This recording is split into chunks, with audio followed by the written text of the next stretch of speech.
Oke Sapo, balik lagi bersama Instareal. Sama sekali kita tidak membuat konten. Nah sekarang pada hari ini, sore ini kita membuat konten lagi.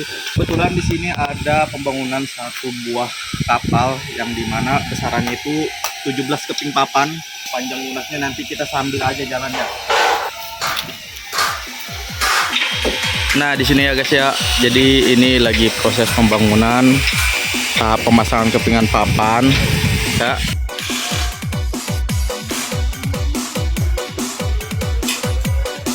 Guys, sekarang kalian udah lihat visualnya progresnya sampai mana ya. Di sini udah terpasang beberapa kepingan papan. Kepingan papannya itu dihitung dari tengah nih ya.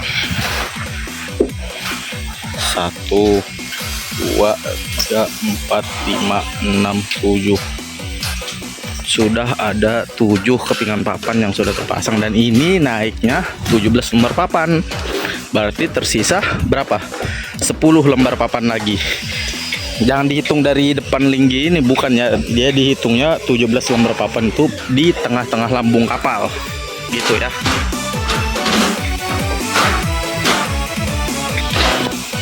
Oke, kita sambil jalan aja.